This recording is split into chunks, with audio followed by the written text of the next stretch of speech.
Folks, we are back, and this is the high noon presentation on the first day of the wellness weekend. So we've had a loaded show so far, but you know what? Now we're going to bring it home here with some of the experts in the industry and some really fascinating actual clinical patient study outcomes. But first of all, let's do some introductions here, folks. Of course, I am Joe Messino, and on screen here we have Dr. Len Bransowitz coming to us from Tampa, Florida. Yeah, he used to be a Pittsburgh guy, but he's down there in Florida now. And Marla Turnbull. Yes. Did I pronounce it right? Turnbull? Yep. Very good. And sitting next to me is my Aunt Mary Pat Valentino, who is a Parkinson's patient diagnosed way back in 1995. 95. And I got to tell you, Len, so Len, I've always taken credit for, getting her on the protocol, but she told me the other day, she said, actually, the first time I heard about it was on the Len and Joe show. Back in history days. Yeah, back in those days. So anyway, yeah. So anyhow, Dr. Len and Marla was bringing some exciting news in this field because it's a debilitating field, and when anybody talks about Parkinson's, the two probably most prominent names that come to mind are Muhammad Ali and Michael J. Fox, right? And we've seen them deteriorate over the years. Muhammad Ali isn't with us anymore, and Michael's, of course, not able to act anymore because of that, but because of his diagnosis and his battle with Parkinson's. So we're here today to talk about there are natural protocols that can work in conjunction with the actual medical protocols for Parkinson's. We have seen it work. We're going to talk about it. We have living proof of it right here.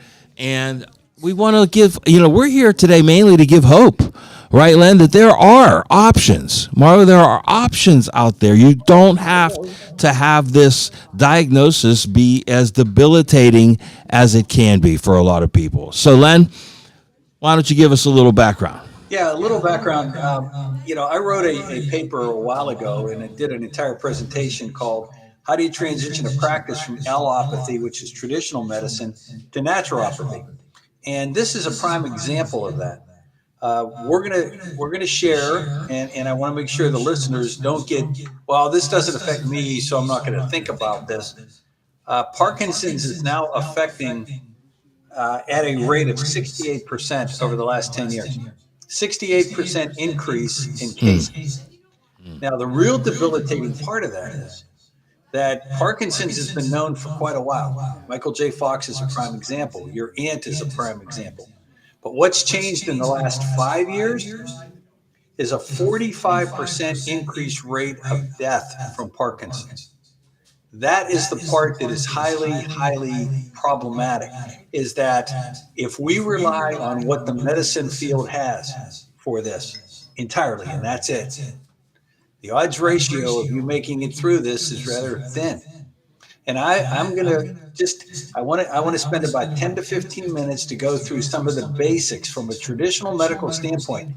This is what Parkinson's is. This is where it affects your brain. This is what it does. And this is one of many neurological diseases like multiple sclerosis, Parkinson's, stroke, Wilson syndrome, Tourette syndrome. There's a whole lot of them that are out there that all affect the same part of the brain, all similar in its structure to Parkinson's. But we're going to focus on this one. Michael J. Fox, thank God, brought this to the surface as a real disease state. He's living proof of it. Your aunt's living proof of it.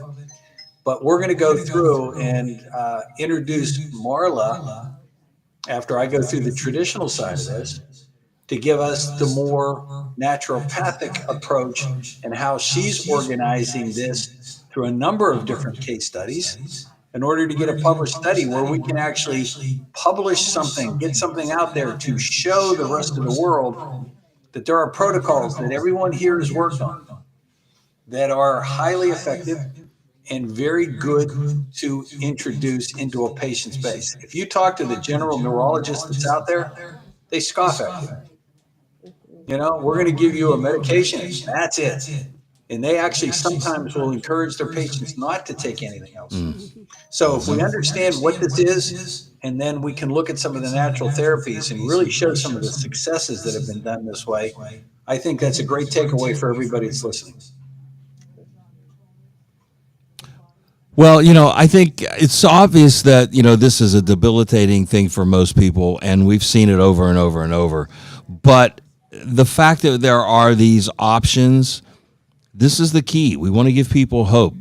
Mary Pat and I went to a women's organization for Parkinson's patients a couple of years ago. And there were women there that had been diagnosed in the last 2, 3, 4, 5 years who were all physically worse than she is. And they were astonished that she was there, and she was a Parkinson's patient of 25 plus years. So the thing that we came away from with that was hope. We gave them hope.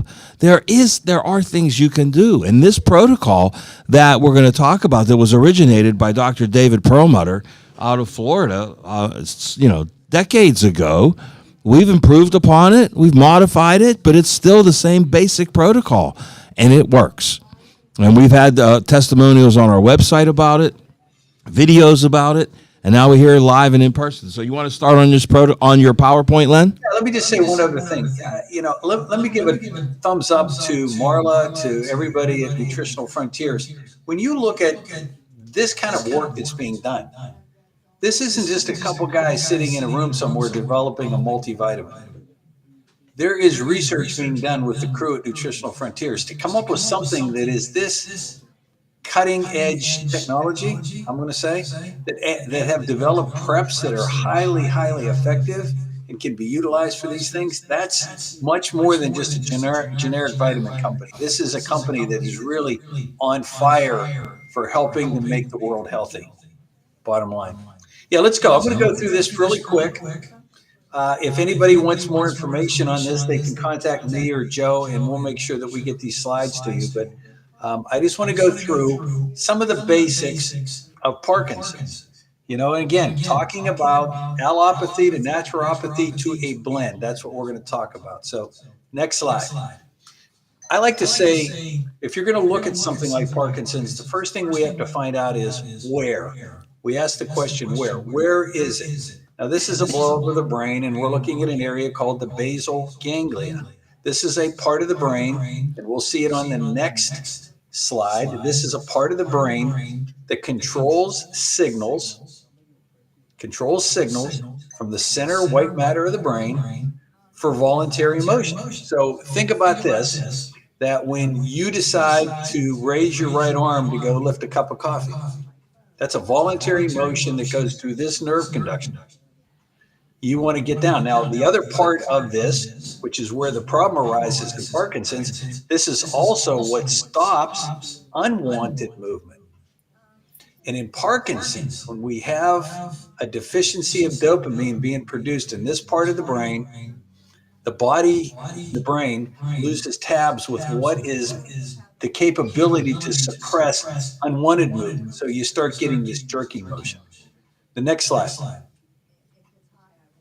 Now, this is the slide that will tell you really what the next one.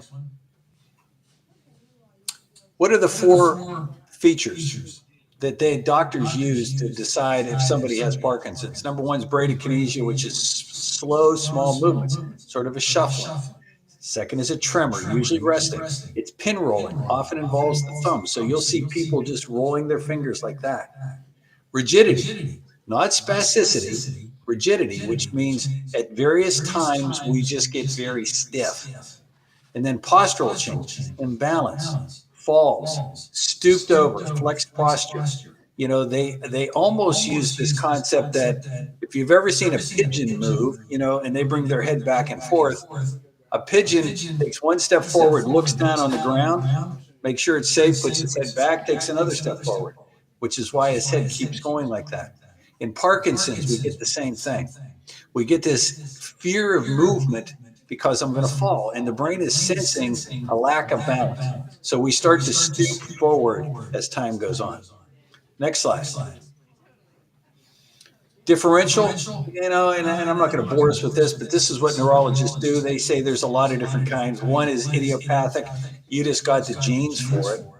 One's a Parkinson's plus degeneration. There is a problem that starts out as Parkinson's, which can flow to what's called Lewy body dementia, which is, again, working your way toward Alzheimer's or another kind of atrophy. There's drug-induced. There's actually drugs that are used oftentimes with dementia patients, one in particular called Seroquel, which has been used to help keep that person calm, which now in the drug-drug interaction world has now been linked to causing Parkinson's. So you get a drug that was developed for the psychosis that goes with this that actually makes the situation worse. And then there's other vascular problems, lack of blood flow to the brain, brain trauma, stroke, etc. That could be another factor. Even infections. Infections within the central nervous system can become a problem that can lead to Parkinson's. Next slide. Drug-induced, drugs that reduced dopamine transmission. There's where the antipsychotics, drugs that actually have been used in hospitals now to stop somebody from throwing up.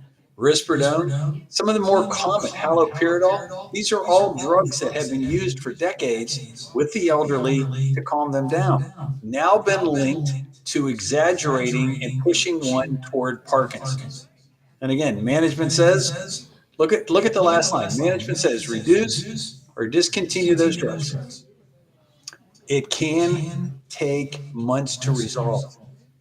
So when you look at a naturopathic approach, if somebody does need some calming effect, if we can use something like Calm Day, which doesn't have a withdrawal kind of effect, versus these kind of medications, where when you take somebody off of this, it could take 3, 4, even 6 months to get the net effect out of there as the Parkinson's continues to get worse. Next slide. This is another blow up of the center core of the brain, the substantia nigra. Just so it looks like a marshmallow or a mushroom. But again, a very, very small part of the brain where you start to see substantial changes. Now, again, from a very traditional standpoint, adding dopamine therapy relieves the motor symptoms. When this starts to degrade, and they've gotten this from the brains of deceased Parkinson's patients, they actually see a part of the brain start to deteriorate. Next slide. Common early complaints, little tremor, writing very small. Can't just do the cursive like we used to. Slowness, weakness, limbs not working well, arms straight down at the side. We're not making our arms go side to side. We're stiff. We stoop. We shuffle walk. We have trouble getting out of chairs or turning in bed. And then one of the key ones that you see with Parkinson's patients, a very low or soft voice. Because they're being bent over, their vocal cords are not as sharp as they used to be. And then the non-motor, we're getting all these nightmares and dream enactment, constipation, anxiety, depression, passiveness. There's a whole myriad of things that when you start to see some of these, you should seek counsel. Next slide. These are some of the more common medications. L-Dopa with carbidopa, the most effective, usually the best tolerated. Now, carbidopa is another drug that's added to L-Dopa to take care of the side effects of L-Dopa. So it's intriguing that we had to come up with a medication that says L-Dopa needs help or we're going to run into a real big problem. Next slide. Early. This is at first I said this, we looked at where this starts to take place. This is when it starts to take place. Drugs are symptomatic, not neuroprotective. Read that again. These drugs are symptomatic. They are designed one way and one way only to take care of some of the symptoms. They are not neuroprotective. They cannot slow down the progression. Level of patient function is the best guide. When we did that videotape back in 2018 of that patient up in the north suburbs, looking at how he functioned was the best guide to see that we were making progress. And look at the very last thing. Even traditional medicine says, don't forget the value of exercise. God, you built us to move. And when we do move, it tends to hold off the deterioration in the brain. Next slide. Which treatment? And again, family physicians can start levodopa. You're going to see this across the board. Doctors that aren't even familiar with these drugs starting to use them. But you see these dopamine agonists cause more non-motor side effects. Dopamine agonists cause more non-motor side effects. I'll read that again. And they are to be avoided in patients above 70, which is the most common time we start treating patients with Parkinson's disease. Past 70. The whole concept of what medicine has designed here has major flaws in it. The next slide. Treatment pearls, fear not, treat more symptoms, less about what the patient looks like. Treat more symptoms and function and less about how the patient looks. I would challenge Marla, who works with patients, myself, Joe's aunt. You can see a very specific look at a patient that's doing well. Tracy did an entire seminar back in October talking about facial features and how important it is. Medicine says, nah, it's nothing. Don't worry about that. Don't do that. Adequate dose. Don't, just because, and this is intriguing, just because a patient doesn't respond to a first run of those medications, 9 out of 10 doctors call it a failure. And then they come out and say it's not Parkinson's disease. So you see a lot of people early on, maybe in their 50s, that go in and the doctor says, well, I gave you the medication, didn't do anything. You probably don't have Parkinson's. And then years go by and we don't do anything. And then we run into a real big problem. Next slide. Levodopa, most effective, a fine option. Motor side effects, dyskinesias, hallucinations. I'm going to read you the list real quick from the drug insert, the package insert for levodopa. This is right from the drug insert. Confusion, lack of saliva, constipation, sweating, blurred vision, fainting, hallucinations, headaches, abdominal pain, daytime sleepiness, difficulty in sleeping, vomiting, loss of appetite, alopecia, I'm losing my hair, difficulty breathing, nightmares, low blood pressure, and mood changes. Is that a drug that you would want to take? Nope. Next slide. Carbidopa, levodopa dosing. I'm not even going to go into this, but I'm going to say that medicine has now decided that there are 4 stages of Parkinson's.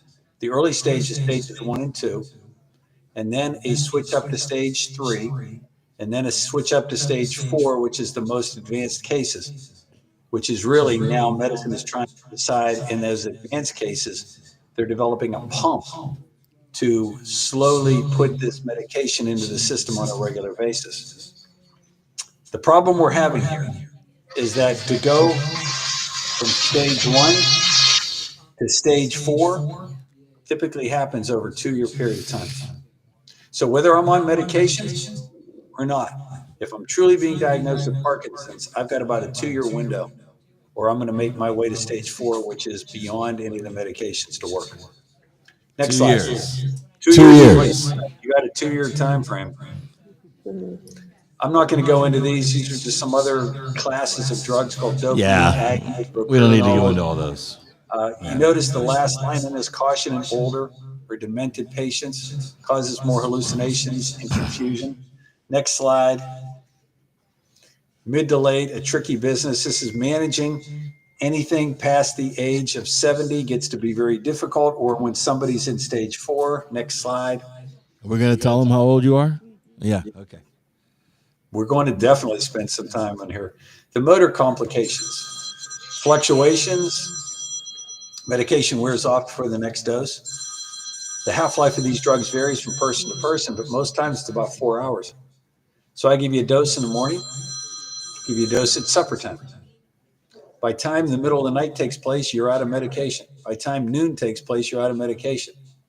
So the body's going through waves or fluctuations where we end up with a lot of difficulties, and the Parkinson's gets typically much worse.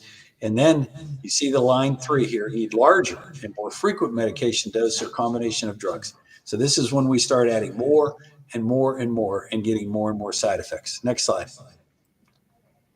Some motor symptoms that do not respond to medication adjustments.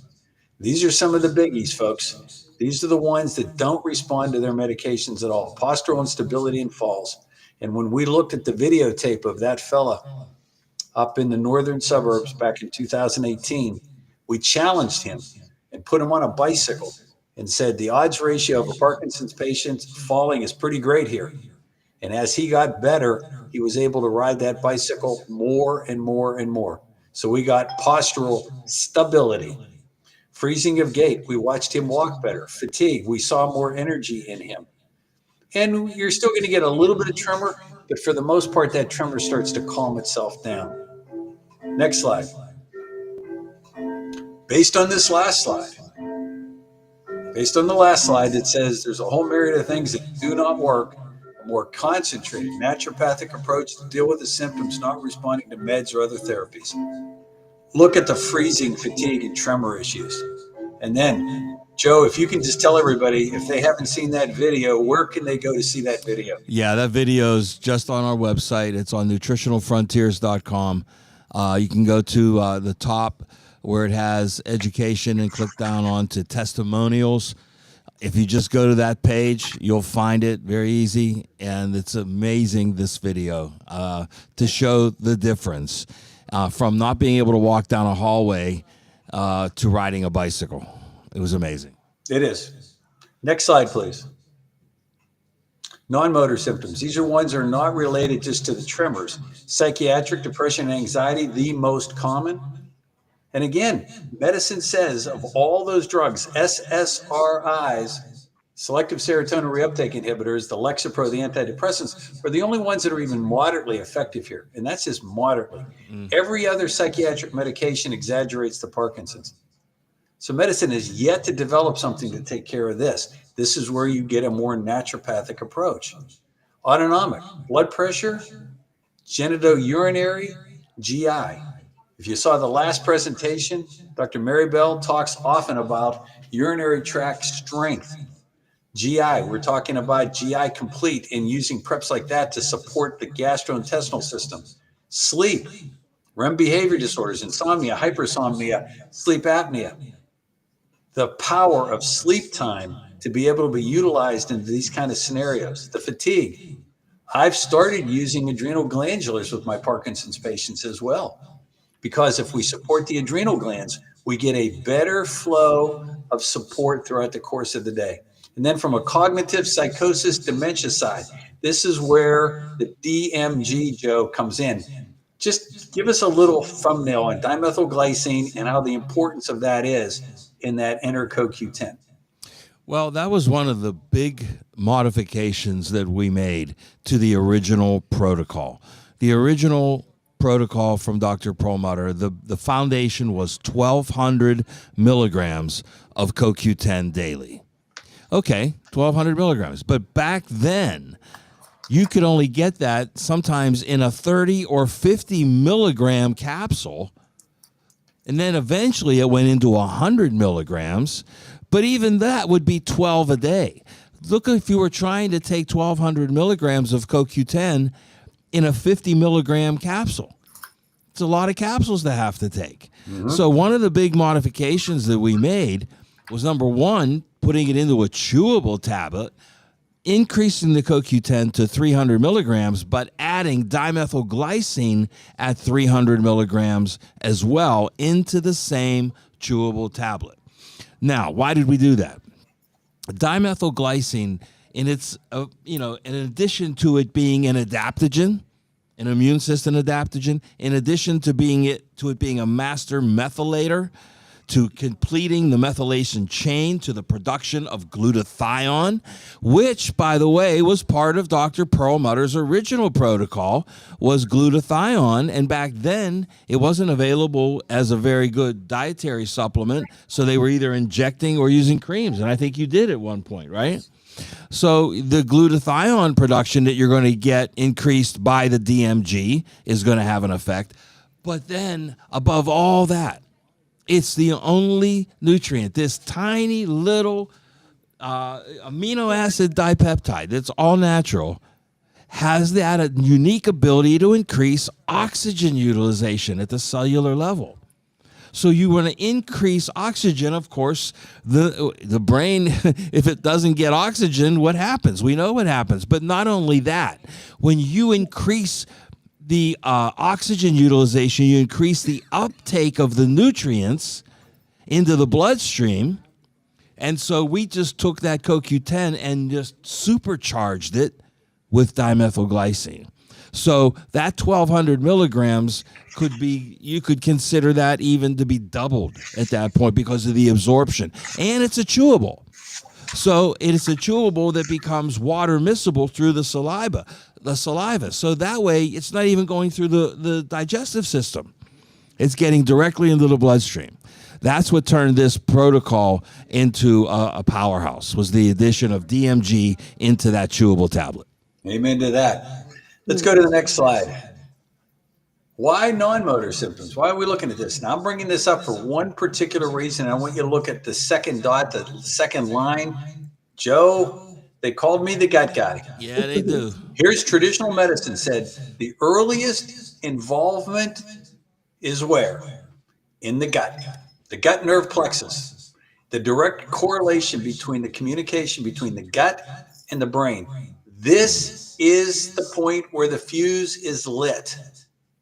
So if we pay very close attention to gut health, understanding that 90% of Americans are constipated or have an irritable bowel syndrome of some sorts.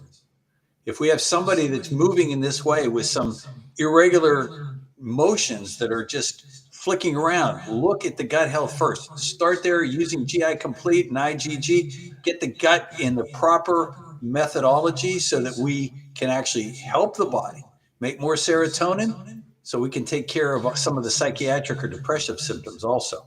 Len, I think it's a good point here to enlighten everybody. You hear a lot about the gut being the second brain, right? But Dr. Len brought it to our attention that that's wrong. That the brain, the gut was developed in the fetus prior to the brain. Prior to the brain, exactly right. So it's the first brain, not the second brain. Exactly. And that's how important that connection between the gut brain connection really is. Next slide. One of the most common problems is depression and anxiety. I just want to highlight a couple things on here. It says, if we go to the last one, SSRIs can work, maybe a little bit. Avoid benzos. Now, that's your Valiums and your Ativans, that whole class. And make sure that, look at the first one. It's not just because of the stress of the diagnosis. The gut issue is saying the serotonin levels are low. So you are more predisposed to depression and anxiety right from the get-go. If you go back and take care of the gut, you don't need benzos. You don't need SSRIs. You start to see a stabilization just based on gut health. Next slide. Based on depression and anxiety. Joe, I want to go through this and spend a few minutes before we get into Marla here because I'm almost done. Here's some of the considerations that Nutritional Frontiers has to deal with depression and anxiety. And I really like this first one, Joe. The Mood Lift, now that it's back on the market again, fabulous prep. Yeah, it's Mood Boost now. We didn't change it. Okay, we didn't change the name Boost on it. Same formula. But if you don't need to look any further for a natural antidepressive than Mood Boost, because the ability of the nutrients in there to stimulate choline and acetylcholine in the body, in the brain specifically, is exactly what you need. Sleep time. Len already touched on that slightly, but The beauty of sleep time is that it has two mechanisms of action. It'll help you fall asleep, but more importantly, help you stay asleep. It has the right nutrients that trigger and stimulate the right neurotransmitter production. This is not a sedative. It's not going to knock you out. It's not going to take the place of the natural functionality of your neurotransmitters. It's going to stimulate them. So it will calm the racing mind, and that's what keeps most people up. Calm Day is the same base formula without the melatonin and the 5-HTP. So a lot of people that don't have trouble falling asleep, but their problem is staying asleep, they can take Calm Day throughout the day and not need sleep time at night. Amen. The beauty of both of these is that over time you'll need less. Exactly. The exact opposite of the drugs, where over time you'll need more because you'll come to depend on them. Can we bring Marla on for just a second? Marla, yes, you and I were talking beforehand about what are your protocols, and you say you start everybody on a protein drink. And we talked this morning about accentuating the protein drink with some glutathione boosts like proline grains. Just comment on why you use protein and why you like to put protein into the scenario. Well, first of all, thank you for having me, Dr. Joe and Dr. Len, and great to meet you, Pat, Mary Pat. It's a pleasure to be here. So I start everybody, whether they have Parkinson's or not, in my practice with the Super Shake, the shake a day. That gets the nutrients in.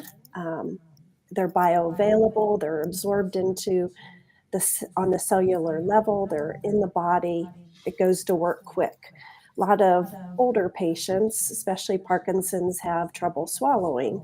So the shake a day really does get around the food issue and swallowing. So I like to put the proline greens into the shake a day.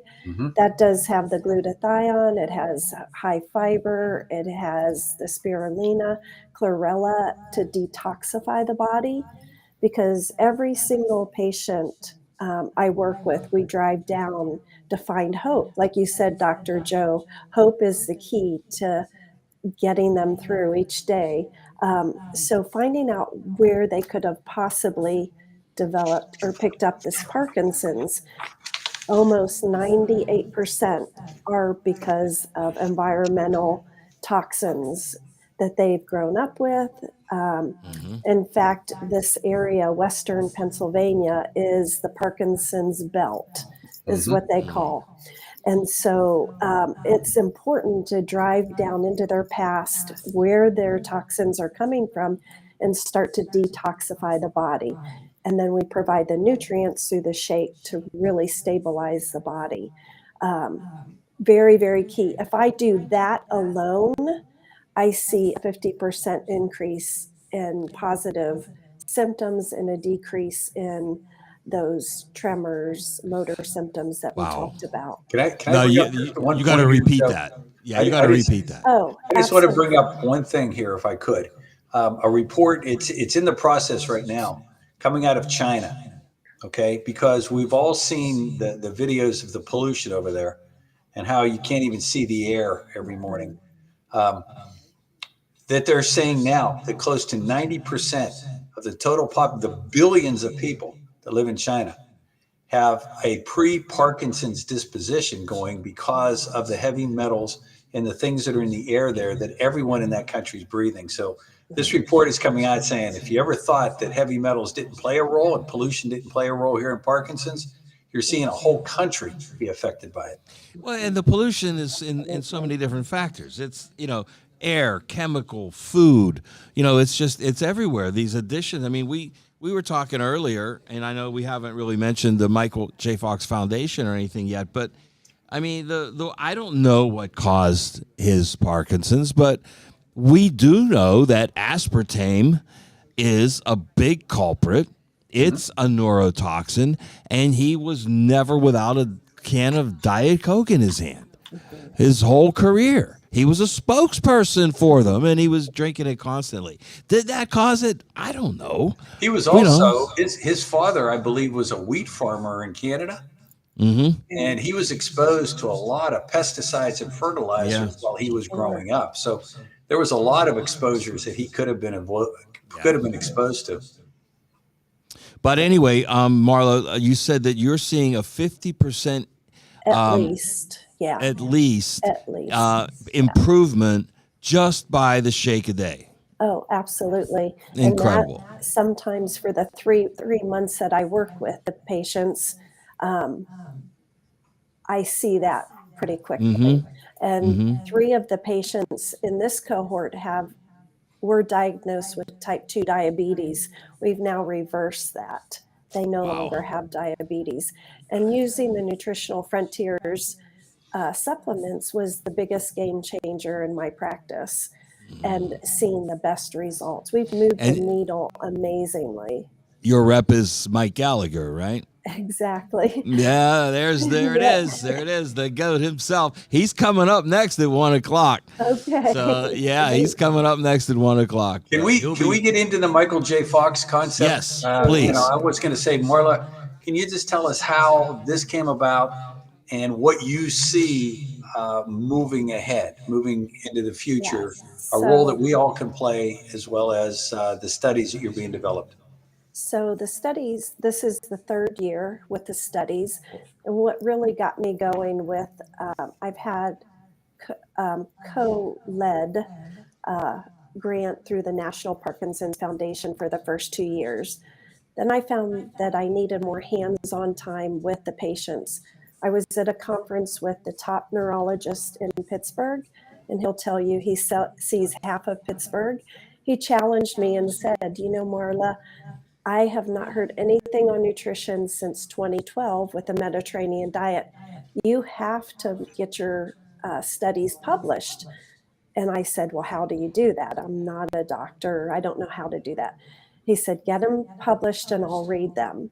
So I started with my own cohort this past 3 months and then asked Dr. Len to come on board with me because I needed that expertise along with my patients. But I've also asked every single one of them to come back and we're going to add to that number. So we're going to take on more patients and be able to treat them and move the needle much more for them.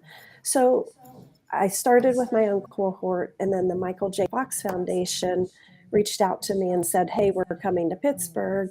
We know this is the Parkinson's belt, of which they call it the rest belt, and we want to do more study in this area.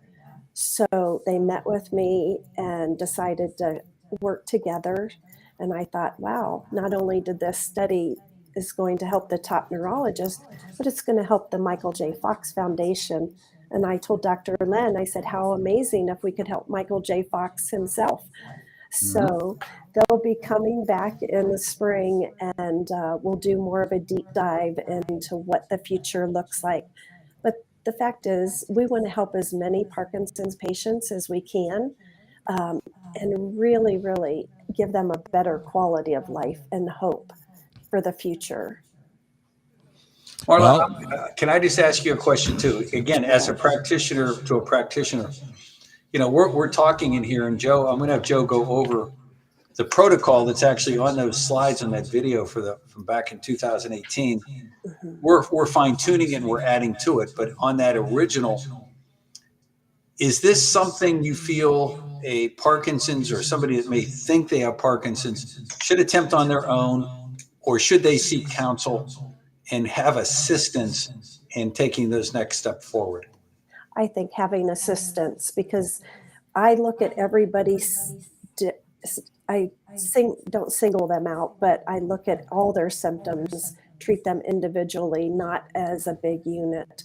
Yes, the protocol is pretty much the same, but when I'm treating a diabetic patient, I might insert a couple of different things. If we're looking at someone who has tremors all the time, even on their carbidopa, levodopa, we might do more of a detoxing. We might do 2 and 3 shakes a day. I think I'm a national board certified health and wellness coach, as well as a certified dementia practitioner. So I walk alongside them to help them take those steps. They do get frustrated. They'll move the needle, then it'll plateau. And that's where the frustration comes in.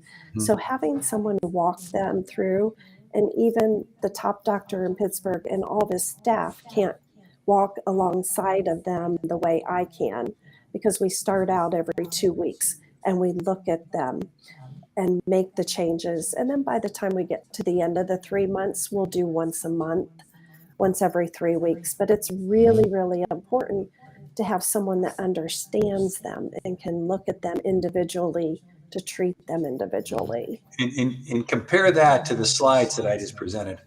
The traditional medicine that said, here, go to your family practitioner, he'll prescribe this, and you're going to get a myriad of side effects, and then we'll add another drug. And then that other drug will make the Parkinson's worse, and we'll add another drug. And then you're going to get constipated, then we'll add another drug. And then you can't sleep, and then we'll add another drug. And pretty soon, you're up to 5, 6 prescription medications, and you spend your whole day dealing with the side effects. Oh, absolutely. So from this type of protocol, if we can catch you early enough, you start to do the support. Yes. Joe, can you just talk about your aunt there? I just got to hear from you. I can talk about her all day, but what so you know, when she enlightened me that you were the one that actually, you know, started her on this, you know, I thought, well, it makes sense. It makes sense. And if anybody but me, it'd have to be you, Len. But we did this, you know, I keep getting the years wrong, because we were talking the other day. I said, when exactly were you diagnosed? And you said, what? 1990? 95. I thought, wait a minute, 95. This is incredible. So 29 years ago. Yes. Now we didn't get her on the protocol until about 5 years later. And so in around the year 2000. So she's been on the protocol for 24 years. And as I said, it started out just the 1,200 milligrams of CoQ10, 4 to 6 grams of omega-3s, and glutathione, right? You had compounded glutathione back then. So, you know, then over the years we started to modify it, and we've added and taken some things. You know, she keeps her vitamin D levels up, right? She does the greens, you know, and but without fail, there's one thing that you never miss, and that's what? The CoQ10, the Enter DMG, Enter CoQ10. She never misses it, and you know that just is to me. The whole foundation of this. Could it be that simple, that the foundation of tackling this debilitating disease is a simple nutrient like CoQ10? I think that's absolutely incredible. And it's a cofactor in every cell in our body for the production of energy. And when, you know, we showed those first slides and we said, well, here's a picture of that part of the brain that's affected and it's starting to deteriorate. And you think that tissue deteriorates when it's not being fed, when it's being starved. So if we give the body what it needs, coenzyme Q10, it's one of 100 different cofactors in enzymatic reactions for healing, repairing, and keeping alive. So when we give the body enough, it can go past the blood-brain barrier to those center core parts, re-energize the tissue, and start a healing process. Is it going to completely reverse it? Wish we could say that, but can we get stabilization? And that's what we're starting to see is great stabilization and a reversing of a lot of the symptoms, because the CoQ10 hand in hand with dimethylglycine. So we start donating methyl groups to this whole thing as well. And we re-energize the brain. Keep the oxygen up. So, Marla, let me ask you a question. Have you worked with any patients that have been diagnosed for 29 years? No. And I tell them there's hope, and we want you to have a long quality of life. Yeah, she wants to ask you something. Go ahead. I don't do any shots of any kind. Nothing. COVID, nothing. No COVID shots, huh? No. No flu shots, nothing. No. Just say no. Wait, we have another good story, though. When, it was a few years back. Maybe, I don't know how long ago it was, but you went to your PCP for a regular checkup. And got her blood work done, and her cholesterol was 225. And so her PCP wanted to put her on a statin. Oh, God. A statin. Which is going to deplete CoQ10. Yes, a Parkinson's patient. She called me from the office, and said he wants me to go on this. I said, just say no, and if he gives you a hard time, put him on the phone. But he, she told him, and that was that. But that should have been malpractice, Len. Mm-hmm. I mean, that's what we're up against out there. Mm-hmm. I have one patient just came on board early for the winter cohort 2 weeks ago. Parkinson's, PSP actually, is what he was diagnosed with 1 year ago, and Parkinson's 5 years ago. Put him on a statin for the exact same level, 225. And I said, you need to go back and talk to your doctor about getting off of that. No, there's no reason in the world for that at all. That's a criminal. None. I'm sorry. Yeah. No. Go ahead. When I tried to talk to my doctor about what I was taking, the CoQ10, didn't want to hear anything about it and didn't want me to talk to anyone in the waiting room. It's funny, Joe, when we did that. Don't poison them. No, don't let them know that there's a unbelievable, right? When we did that seminar on transitioning from allopathy to naturopathy, one of the slides in there said 98% of doctors said, I don't know anything about that CoQ10 and I don't want to know. So you know what? So that's fine. Just let them go. Let them go and describe whatever they want. Well, we'll reach as many people as we can. We're happy to be working with you, Marla. And, Mike is here. He just was popping out. I want him to come say hi. Come on, Mike. Well, he's been like a hamster on a wheel trying to get me updated in all these supplements. Well, that's what he does. That's what this guy does. Yeah, come on in here, D. There he is. Mike. Hey, Mikey, how are you? Yeah. Awesome. There's no one better for you to be working with, Marla. No one better. Any closing comments, Marla? I just, the whole purpose of today's hour was to give hope and plant a seed in somebody's brain. There's going to be somebody in your church, somebody in your social circle, somebody that you saw on Facebook, someplace that has just been diagnosed like this. Right. Encourage them to give a call and to be able to get some assistance. Don't just sit on this because it's so important and critical of the timing of this. Look at this young lady sitting next to Joe. Exactly. 29 years. It's like 29 years diagnosed. And they're giving us a 2-year window. 81 years young. Right here. Look at this. That's 2 years amazing. left. 81 years young. That's amazing. It's possible. And it's not a death sentence. And that's what people hear upon diagnosis. That's right.